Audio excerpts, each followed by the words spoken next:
اعوذ باللہ من الشیطان الرجیم بسم اللہ الرحمن الرحیم۔ سامعین و ناظرین، آپ کا میزبان عبدالرحمن فریدی حاضر خدمت ہے۔ آج ہمارے ہوسٹ عنایت اللہ کاشف کی ناسازی طبیعت کی وجہ سے آج ہمارے ساتھ شریک گفتگو ہوں گے سینئر صحافی، ڈسٹرکٹ رپورٹر روزنامہ خبریں، فورم 89 کے ہوسٹ مقبول الہی ملک صاحب۔ آپ ہمارا پروگرام ٹاپ سٹوری دیکھ اور سن رہے ہیں۔ آپ ہمارا یہ پروگرام ہمارے فیس بک پیج پر لائیو بھی دیکھ سکتے ہیں۔ آج کے پروگرام میں جن ٹاپک پر ہم گفتگو کریں گے ان میں لیا اور کوٹ سلطان کالجز کے ایشوز ہیں۔ DHQ ہاسپٹل لیا کے ICU وارڈ سے توسا ہسپتال میں جو سامان منتقل کیا جا رہا ہے، جس کے احکامات ہیں، اس پر گفتگو کریں گے۔ ڈینٹل وارڈ کے افتتاح پر گفتگو کریں گے، اور سنگین ترین بحران کھاد بحران جو اس وقت ضلع لیا اور پورے پنجاب میں جاری و ساری ہے، اس پر بھی بات کریں گے۔ اور ڈپٹی کمشنر لیا اظفر ضیاء کے ضلع بھر کے دفاتر میں اچانک معائنے کیوں شروع ہوئے اور ان معائنوں کا نتیجہ کیا نکلے گا، اس پر بھی گفتگو کریں گے۔ اور شہر کی موجودہ صفائی کی جو صورتحال ہے اس وقت، اس پر بھی آج ہم گفتگو کریں گے۔ میں اپنے پروگرام میں جناب ملک مقبول الہی صاحب کو ویلکم کہتا ہوں اور انہیں خوش آمدید کہتا ہوں۔ جی تھینک یو جی۔ ملک صاحب، سب سے پہلے ہم کالجز کے حوالے سے بات کریں گے، جو اس وقت ہمارے ضلع بھر کا سب سے بڑا اور تاریخی کالج ہے، گورنمنٹ پوسٹ گریجویٹ کالج۔ اس میں آج کل کلاسوں کا بائیکاٹ ہے۔ اس بائیکاٹ کی ریزن کیا ہے اور یہ بائیکاٹ کیوں جاری و ساری ہے؟ بہت شکریہ جی عبدالرحمن فریدی صاحب۔ بسم اللہ الرحمن الرحیم۔ لیا کالجز اس وقت میں یہ کہوں کہ کافی مشکلات کا سامنا کر رہے ہیں، تو یہ بے جا نہ ہوگا۔ گورنمنٹ گریجویٹ کالج لیا، گورنمنٹ گریجویٹ کالج کوٹ سلطان، گورنمنٹ گریجویٹ کالج چوک اعظم، یہ کم از کم یہ تین وہ کالجز ہیں جو اس وقت مختلف بحرانوں کا سامنا کر رہے ہیں۔ بحرانوں کا بھی سامنا ہے ان میں، اور اخباروں کی زینت بھی بنے ہوئے ہیں۔ جی، اخبارات میں تو وہ روزمرہ کی چیزیں آئیں گی، جو واقعات ہوں گے، ہو رہے ہوں گے، وہ اخبارات کی ذمہ داری بھی ہے اور ان کی فرائض کا تقاضا بھی ہے۔ سب سے پہلے میں بات کروں گا گورنمنٹ گریجویٹ کالج لیا کی۔ میں اپنے سامعین اور FM ریڈیو کے جو ناظرین ہیں ان کو یہ بتاتے ہوئے بڑی تکلیف محسوس کر رہا ہوں کہ ہمارے اساتذہ گورنمنٹ گریجویٹ کالج لیا کے پروفیسر صاحبان، لیکچرر صاحبان، آج جمعے کے دن بھی، کل جمعرات کے دن بھی نو کلاس ورک تھا، اور ٹمارو ہفتے کو بھی نو کلاس ورک ہے۔ صرف اس کالج میں لگ بھگ 6000 طلبہ و طالبات ہیں۔ BS پروگرام کے 610 اسٹوڈنٹس ہیں۔ کل ہفتے کے دن تو خیر ان کی کلاس نہیں ہوتی، مگر پھر بھی پچھلے 2 دن ہفتے جمعہ اور جمعرات، ان 2 دنوں میں کلاس ان کی نہیں ہوئی۔ اس نہ ہونے کی وجہ کیا ہے؟ نہ ہونے کی وجہ 26 نومبر کو ایک ناخوشگوار واقعہ ہوا ہے لیا کالج میں۔ اس واقعے میں اس کی تھوڑی سی تفصیل میں آپ سے شیئر کرتا چلوں کہ فرسٹ ایئر کے ایک اسٹوڈنٹ ہیں حرمین عبداللہ، یہ لیا کے رہائشی ہیں۔ اس بچے کے ساتھ ایک بدمزگی کا واقعہ ہوا کہ ان بچے کو تشدد کا سامنا کرنا پڑا۔ اس میں بچے کے والدین کا الزام ہے کہ اس بچے کو پروفیسر ڈاکٹر نذیر احمد علوی صاحب نے، وہ سینئر ترین ٹیچر ہیں جی، اردو ڈپارٹمنٹ کے HOD ہیں، ان کی وجہ سے یہ تشدد کا سامنا ہوا اور کچھ اور لڑکوں نے بے تحاشا مارا۔ اس کے بعد پروفیسر صاحب کے اوپر تھانہ سٹی لیا میں لگ بھگ 15 دن بعد ایف آئی آر درج ہوئی، اور اب اس ایف آئی آر کے بعد ہماری جو پروفیسر کمیونٹی ہے، لیکچر صاحبان ہیں، ان کی ایسوسیشن بھی ہے، ان کی ایسوسیشن ہے، وہ سٹرائک پر ہے۔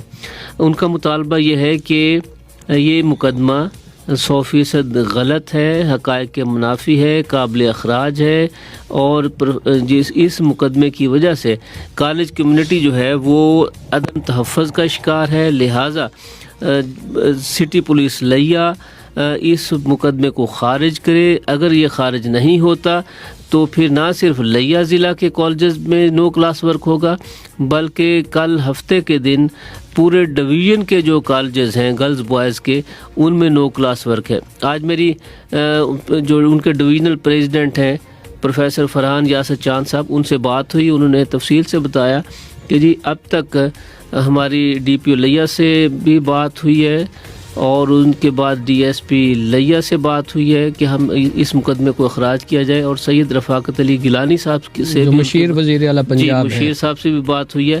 تو مگر ان ساری ملاقاتوں کے باوجود وہ مجبور ہیں کہ اخراج مقدمے کے لیے سٹرائک پہ جائیں، اس کے علاوہ ان کے نزدیک اس کا کوئی حل نہیں ہے۔ اچھا ملک صاحب، آپ کیا یہ اچھی بات ہے کیا ہمارے جو اساتذہ ہیں وہ سڑکوں پر احتجاج کر رہے ہیں؟ دیکھیں، یہ سڑکوں پر احتجاج صرف اساتذہ کے لیے نہیں، سوسائٹی کے تمام طبقات کے لیے اچھی بات نہیں ہے، مگر احتجاج اس وقت ہوتا ہے جب سمجھا یہ جاتا ہے کہ جو معاملات ہیں وہ سموتھ نہیں ہیں، چیزیں سٹریم لائن نہیں ہیں، لوگوں کو اپنی جائز بات منوانے کے لیے بھی روڈ پر آنا پڑ رہا ہے، اپنے جو معمول کی جو فرائض ہیں ان کو ترک کر کے وہ روڈ پہ نعرے لگاتے ہیں۔ میں بڑا حیران ہو رہا تھا کہ پروفیسر صاحبہ نعرے لگا رہے تھے اساتذہ کو عزت دو۔ دیکھیے یہ سوسائٹی جو ہے اس حد تک اس کا مطلب نیچے چلی گئی ہے کہ اساتذہ کو عزت کے لیے نعرے لگانے کی ضرورت پڑے۔ مگر جو اصل ہمارا آج کا موضوع اور آپ کا سوال ہے کہ اس سارے پس منظر کی وجہ میں نے آپ کو بتا دی ہے کہ بچے پر تشدد ہوا، کالج حدود میں تشدد ہوا، اس کی ایف آئی آر جو ہے بچے کے والد کی مدعیت میں پروفیسر صاحب اور 6 طلبہ کے خلاف درج ہو چکی ہے، اس کی انکوائری ابھی سٹارٹ نہیں ہوئی۔ پروفیسر کمیونٹی کا مطالبہ ہے کہ وہ ایف آئی آر جو پروفیسر ڈاکٹر انور نذیر صاحب کے خلاف درج ہوئی ہے وہ خارج کی جائے اور ان کی درخواست پر مقدمہ درج کیا جائے۔ اچھا، میں آپ سے یہ سوال کرتا ہوں، اس ایکٹ کے بعد آپ کیا سمجھتے ہیں کہ اساتذہ اور طلبہ کا جو تقدس کا رشتہ ہے، والدین اور اساتذہ کے درمیان جو تقدس کا رشتہ ہے، وہ ختم نہیں ہونے جا رہا ہمارے اس معاشرے میں اس وقت اس صورتحال کے بعد؟ یقینی بات ہے کہ ہمارے ہاں جو آئے روز واقعات رونما ہوتے ہیں وہ انہیں کسی بھی طور پر ہم خوشگوار نہیں کہہ سکتے۔ دیکھیں، گورنمنٹ پنجاب نے اسکول ڈپارٹمنٹ میں تو آپ کو پتہ ہے کہ انہوں نے باقاعدہ اپنے ہر اسکول کے باہر لکھ دیا ہے مار نہیں پیار، ہاں جی۔ اور کتنے ہی ٹیچرز جو ہیں آپ کے نوٹس میں ہے کہ کتنے ٹیچرز جو ہیں انہوں نے ٹرمینیٹ کر دیے۔ ابھی بھی ایک ٹیچر ہے 239 گورنمنٹ مڈل اسکول کے ہیڈ ماسٹر ہیں نعمان حبیب صاحب، ان پہ یہ الزام آیا، ایک ویڈیو وائرل ہوئی، حالانکہ وہ ویڈیو جو ہے وہ کوئی واضح نہیں ہے، وہ اب اس کو جمع تفریق کر کے اس ویڈیو کو فٹ کیا جا رہا ہے کہ یہ نعمان حبیب کی ہے، اس کی انکوائری ہو رہی ہے۔ صوبائی وزیر تعلیم تک نے اس کا نوٹس لیا ہوا ہے، بلکہ سی او صاحب اور ڈی او صاحبان اور جو اس ہیڈ ماسٹر کو۔ ملک صاحب، جب آپ اور ہم پڑھتے تھے ہمارے والدین تو اساتذہ کو یہ کہتے تھے کہ یہ بچہ آپ کے حوالے ہے، اس کی گوشت پوشت ہر چیز اس کے اوپر آپ کا قبضہ ہے، یہ بچہ اگر تعلیم پر توجہ نہیں دیتا، کلاس ورک نہیں کرتا، یہ آپ جانے اور یہ جانے، چاہے آپ اسے ماریں، چاہے پیار سے سمجھائیں، چاہے ڈنڈے سے سمجھائیں۔ اس وقت تو والدین یہ کہتے تھے، آج کے والدین اگر ایک سینئر ٹیچر ایک طالب علم کو کوئی بات سمجھانا چاہتا تھا تو اس پر ایف آئی آر درج کرا دی۔ دیکھیں، اس میں سمجھانا چاہتا تھا، میں کہتا ہوں کہ اگر اسٹوڈنٹ نے کوئی بھی غیر قانونی حرکت کی ہے تو اس سے نمٹنے کا قانون نے ایک راستہ مقرر کیا ہوا ہے۔ اس کو اڈاپٹ کیا گیا. اگر کیا گیا ہے تو اس پہ کوئی بے چینی نہیں ہونی چاہیے. اگر نہیں کیا گیا اور تشدد ہوا ہے تو پھر بہرحال اس تشدد کے جو ذمہ دار ہیں وہ کالج پریمیسز میں ہوا ہے تو اس تشدد کے جو ذمہ داران ہیں ان کے خلاف بہرحال کارروائی ہونی چاہیے. میں نہیں سمجھتا کہ پروفیسر صاحب نے وہ بڑے شفیق اور بڑے سینئر آدمی ہیں, شخصیت ہے, اردو ڈپارٹمنٹ کے بڑے صاحب علم استاد ہیں, تو ان سے یہ حرکت ہوئی ہو, میں نہیں سمجھتا. مگر جن سے بھی یہ ہوا ہے ان کے خلاف کارروائی ہونی چاہیے. لیکن استاد کے تقدس کو بھی ملحوظ خاطر والدین کو بھی رکھنا چاہیے. میں جو سمجھتا ہوں والدین اور استاد کا تقدس اگر احترام باقی نہیں رہے گا تو یہ معاشرہ ختم ہو جائے گا. آپ نے ویڈیوز کی بات کی ہے تو ایک کالج کے ویڈیو کا معاملہ بھی اس وقت زبان زد عام ہے, گورنمنٹ پوسٹ گریجویٹ کالج کا.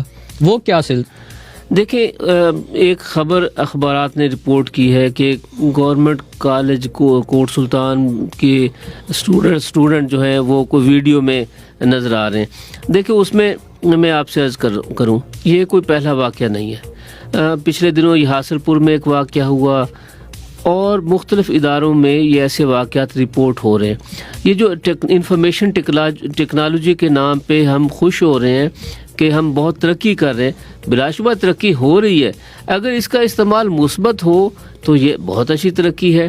اگر اس کے استعمال میں ہم ذمہ داری کا مظاہرہ نہیں کر رہے تو پھر ایسے واقعات سامنے آتے ہیں جو تکلیف دیتے ہیں. کوٹ سلطان میں جو ویڈیو ہوئی ہے, وائرل ہوئی ہے, اس میں غلط اور صحیح کی چھان بین کے لیے ڈائریکٹر کالجز نے پروفیسر گورنمنٹ گریجویٹ کالج لیا, پروفیسر ڈاکٹر ہمارے سجاد صاحب جو ہیں پرنسپل ہے ان کو, اور گورنمنٹ کالج میرحان کی جو پرنسپل صاحبہ ہیں ان پہ مشتمل انکوائری کمیٹی قائم کی ہوئی ہے. آج اس انکوائری کمیٹی نے کوٹ سلطان کا وزٹ کیا ہے اور پروفیسر صاحبان سے, اسٹوڈنٹس سے انہوں نے ملاقات کی ہے, انکوائری کی ہے, مختلف سوالات پوچھے ہیں اور امید کافی ہے ایک دو دن میں یہ سارا معاملہ کلیئر ہو جائے گا. مگر جو ابتدائی طور پہ بات آئی ہے وہ یہ ہے کہ یہ کوئی ویڈیو پچھلے سال کی ہے.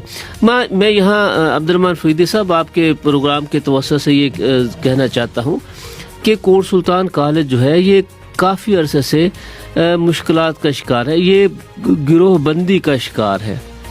پچھلے دنوں ان کے دیگر انکوائریاں بھی میرے خیال میں چلتی رہی ہیں کالج کی پرنسپل اور سٹاف کے حوالے سے. جی, وہاں سٹاف حالانکہ یہ ہمارے سینئر ترین اساتذہ ہیں, پروفیسر صاحبان ہیں, گریڈ 17, 18, 19 اور 20 گریڈ کے پروفیسر صاحبان, سب پڑھے لکھے لوگ, اعلیٰ ترین تعلیم یافتہ پروفیسر. یہ وہ لوگ ہیں جنہوں نے ہمیں تربیت دینی ہے, جن کا کردار سوسائٹی کے لیے, بچوں کے لیے مشعل راہ ہے. ہاں جی, وہ آپس میں گروہ بندی کا شکار ہے, وہ آپس میں دست و گریبان ہیں, ایک دوسرے کے خلاف درخواستیں گمنام اور اپنی طرف سے دے رہے ہیں, جس کی وجہ سے کالج کا ماحول جو ہے وہ خراب ہے. ہم بڑے تکلیف کے ساتھ ان موضوعات کو ڈسکس کر رہے ہیں.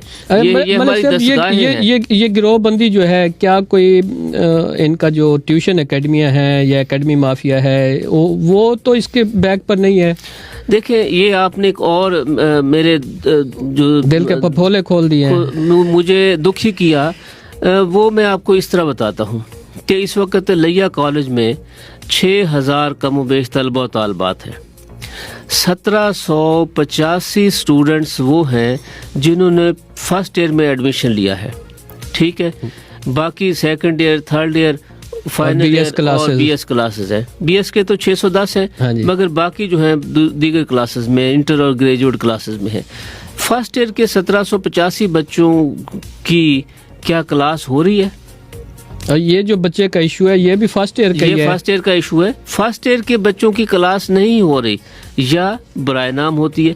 جب کالج میں تعلیمی ماحول ختم ہو رہا ہے, کلاس ورک نہیں ہو رہا, تو ظاہر ہے پھر پروفیسر صاحبان کو شاید مصروفیت کے لیے کوئی بہانہ چاہیے ہوتا ہوگا, تو پھر وہ آپس میں جھگڑتے ہیں. اس سے پہلے میں آپ کو یہ بھی یاد دلاتا چلوں, یہ پچھلے سال ہی کی بات ہے, توسا کالج میں کیا ہوا تھا,